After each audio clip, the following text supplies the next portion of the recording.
காஞ்சிபுரம் சின்னசாமி நகர் பகுதியில் அமர்ந்து அருள்பாலித்து வரும் செல்வ விநாயகர், விஷ்ணு துர்க்கை அம்மன் மற்றும் நவக்கிரக ஆலயத்தில் ஆடி திருவிழாவிற்கு பால்குட அபிஷேகம் விழா நடைபெற்றது.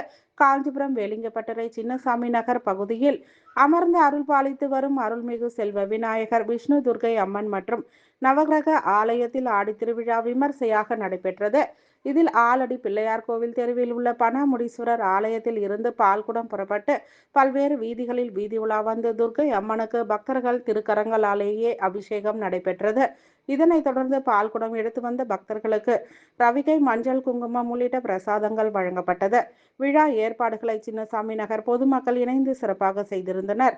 விழாவில் மாநகராட்சி மாமன்ற உறுப்பினர் சாந்தி சேதுராமன் உள்ளிட்ட ஏராளமான பக்தர்கள் கலந்து கொண்டனர். கலந்து கொண்ட பக்தர்கள் அனைவருக்கும் பிரசாதங்களும் வழங்கப்பட்டது.